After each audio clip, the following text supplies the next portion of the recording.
অনেকেই প্রশ্ন করেছেন, স্যার আমি অফিস সহায়ক পদের পরীক্ষা দেবো, এজন্য কী পড়বো? অফিস সহায়ক পদের জন্য আপনি পরীক্ষা দেবেন বাংলা, ইংরেজি, গণিত, সাধারণ জ্ঞান। সিলেবাস কিন্তু আলাদা কিছু নাই। অফিস সহায়ক পদের জন্য আলাদা করে কোনো সিলেবাস দেওয়া নেই। অর্থাৎ আপনি যদি বলেন যে আমি কম্পিউটার অপারেটর, স্টোর কিপার, নৈশপ্রহরী পদের পরীক্ষা দেবো, সেজন্য যেমন সিলেবাস বাংলা, ইংলিশ, গণিত, সাধারণ জ্ঞান, ঠিক একই সিলেবাসে আপনাকে পরীক্ষা দিতে হবে এই অফিস সহায়ক পদের। সুতরাং অফিস সহায়ক পদের জন্য আলাদা করে কোনো বই পড়বেন, এইটা যারা চিন্তা ভাবনা করেন, আমি বলবো তিনি আসলে বুঝতে চেষ্টা করেন নাই বা বোঝার চেষ্টা করেন নাই, যার কারণেই সমস্যাটি হয়েছে।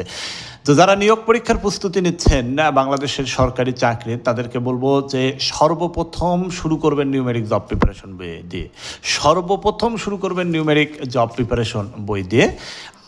এরপরে এইটি শেষ করার পরে ভালো করে রিভিশন দেওয়ার পরে আপনি অন্যান্য বই হাতে নেন, দেখবেন ম্যাক্সিমাম পড়া, ম্যাক্সিমাম বলতে প্রায় 90% পড়া আপনার কমপ্লিট হয়ে গেছে।